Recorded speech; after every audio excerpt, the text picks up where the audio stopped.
रूस और यूक्रेन के बीच में पिछले 27 दिनों से जंग जारी है और पहले ये दावा किया जा रहा था कि ये युद्ध लंबा नहीं चलेगा, यूक्रेन को झुकना पड़ेगा। लेकिन ऐसा क्या कुछ हो रहा है कि 27 दिनों तक यूक्रेन मुकाबला कर रहा है रूसी सेना से। और न कि अब तो चूंकि दावे किए जा रहे हैं, दुनिया भर के जो डिफेंस एक्सपर्ट हैं अलग अलग देशों में, वो अब दावे कर रहे हैं कि यूक्रेन की सेना कहीं ना कहीं जो रूस की सेना है उस पर भारी पड़ रही है। ऐसा कैसे हो सकता है? दरअसल उसको समझने के लिए पहले हम चलते हैं, उन आंकड़ों की बात करते हैं जो आंकड़े अपने आप में बताने के लिए काफ़ी है कि रूस यूक्रेन के सामने पेपर पर काफ़ी मजबूत दिख रहा है। ये उसके आंकड़े हैं जो आंकड़े से ही साफ तौर पर कि यूक्रेन बहुत बौना साबित होगा। मिलिट्री स्ट्रेंथ की बात की जाए तो रूस पहले 5 क्रमांक में आता है वर्ल्ड में, जबकि यूक्रेन का नंबर 22वां बताया जाता है। ये अलग अलग दावे किए जाते रहे, लेकिन पेपर पर अगर देखा जाए तो जाहिर सी बात है यूक्रेन के सामने रूस की सेना काफ़ी मजबूत दिख रही है। लेकिन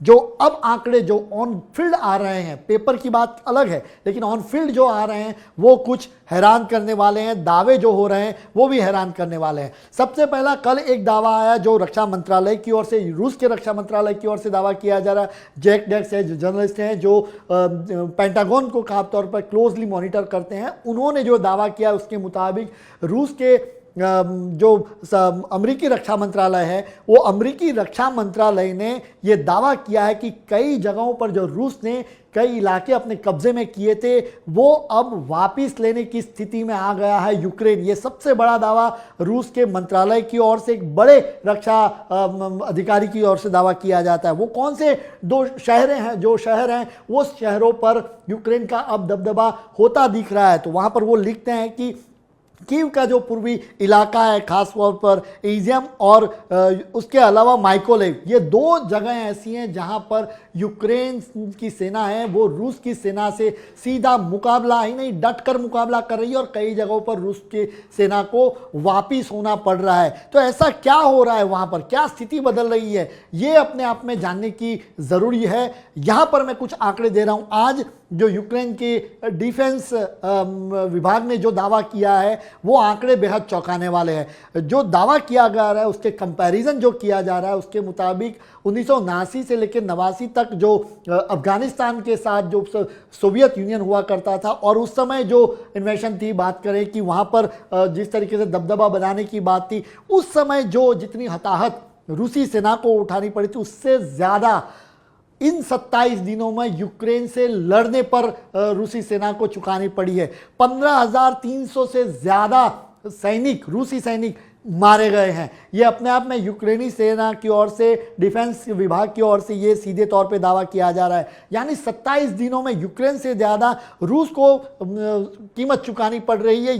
ये जो मैं बात बता रहा हूँ, ये तस्वीरें आपको दिखा रहा हूँ, मारिउपोल की तस्वीरें हैं जहाँ पर सड़कों पर टैंक है और यूक्रेन की सेना कैसे रूसी सेना से मुकाबला कर रही है, ये दिखाने के लिए तस्वीरें आपसे मैं शेयर कर रहा हूं। तो ये चीज़ें हैं जो लगातार अभी जो शहर है, शहर के भीतर रूसी सेना को कड़ा मुकाबला करना पड़ रहा है। और साथ में यूक्रेन के सैनिक ही नहीं बल्कि अब तो वहाँ की आम जनता है, वो भी, उन्होंने भी हथियार उठाए हैं। आम जनता की बात करें क्यों अब थोड़ा मुश्किल होता जा रहा है, तो जगह जगह यूक्रेन में इस तरीके से पोस्टर्स लगे हुए हैं कि कैसे रूसी सेना के टैंक्स या व्हीकल आए तो उनको टारगेट किया जा सकता है। तो मोलोटोव जो बम होते हैं, जो पेट्रोल बम, उनसे आप कहीं कहाँ पर निशाना करेंगे। तो ये सीधी बात, क्योंकि आम जनता को पता नहीं, आम सिविलियंस को पता नहीं कि कैसे मुकाबला किया जाता है, लेकिन इस बड़े पोस्टर इस तरीके से लगाकर रूसी सेना के सामने बड़ी तकलीफ जिसे कहें या वो एक खड़ी करने की यूक्रेन की कोशिश रही है। अब इस मैप से जरिए हम जानने की कोशिश करते हैं कि दरअसल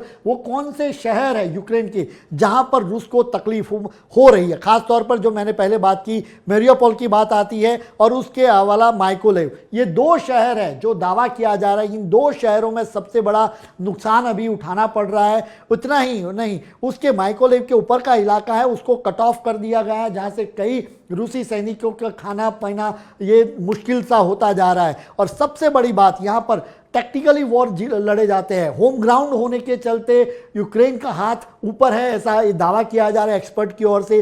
कीव पर कब्जा करने की बात थी रूस की, तो कीव पर अब तक क्यों कब्जा नहीं कर पाए, ये अपने आप में बड़ी बात है। चाहे खार्किव हो, लुगांस्क हो, डोनेट्स्क हो, यहाँ पर कुछ जगहों पर रूसी सैनिकों का दबदबा है, लेकिन बाकी जगहों पर उनको बैकफुट पर जाना पड़ रहा है। इस तरीके से अमेरिकी रक्षा मंत्रालय की ओर से दावा किया जा रहा है। खास तौर पर कीव पर नजर है, क्योंकि राजधानी में ज़ेलेंस्की बैठे हैं, उनको अगर पॉलिटिकली टर्मोइल किया जाता है, नीचे उतारा जाता है, तो रूस का जो अपनी विजन है, सोच है इसके पीछे की, वो पूरी हो पाएगी। तो कीव के यहाँ सबसे बड़ी बात स्ट्रेटेजिकली लगी, तो कीव के पास जो इरपिन नदी है, उसके पास वाटर रिजर्वर है, वहां से पानी छोड़ दिया गया, और पानी छोड़ने के चलते कीव और आसपास के इलाकों में जाना रूसी सेना के लिए मुश्किल होता दिख रहा है। ये भी एक एक्सपर्ट की ओर से जो जानकारी दी जा रही है वो बिल्कुल यही है कि कैसे इन जगहों पर रूसी सेना का मुकाबला किया जाता है। ये जो तस्वीर आपको मैं दिखा रहा हूँ, ये खेरसॉन की है, जहाँ पर कैसे बैकफुट पर आ रहा है रूस। ये मार्च 16 की है तस्वीर, जहाँ पर आप खेरसॉन एयरपोर्ट पर देखें तो यहाँ पर हेलीकॉप्टर्स आपको दिख रहे हैं, और ये मार्च 21 की है, जहाँ पर एक भी हेलीकॉप्टर नहीं दिख रहा है। तो क्या बैकफुट पर रूस जा रहा है? ये भी अपने आप में एक सवाल बनता है, और यही जो तस्वीरें सामने आ रही है वो इसी बात की गवाही दे रही है। और एक के बाद एक जो चीज़ें सामने आ रही है वो यही है, क्योंकि अब यूएन के चीफ ने भी कह दिया है कि ये युद्ध नहीं जीता जा सकता रूस की ओर से। यानी कहीं ना कहीं जो यूरोपियन कंट्री और बाकी जगहों से जो वेपन्स दिए जा रहे हैं, आर्टिलरी दी जा रही हैं, उसका फ़ायदा होम ग्राउंड होने के चलते यूक्रेन सैनिक ये उठा रहे हैं, यूक्रेन नागरिक उठा रहे हैं, मैरियापोल और बाकी जगहों पर। इसीलिए तो अब चूंकि बैकफुट पर कहीं ना कहीं रूस दिख रहा है, और इसीलिए रूस की ओर से अब ये बातें उठने लगी है कि वो वहाँ पर न्यूक्लियर बम गिरा सकते हैं। ये कब ऐसी स्थिति कैसे क्यों आएगी, क्यों इस स्थिति पर आना पड़ा रूस को कि अब न्यूक्लियर वेपन की बात करने लगे? तो क्या इसका इशारा कहीं यही तो नहीं कि कहीं ना कहीं बैकफुट पर जाना पड़ रहा है रूसी सैनिकों को, काफ़ी खामियाजा भुगतना पड़ रहा है।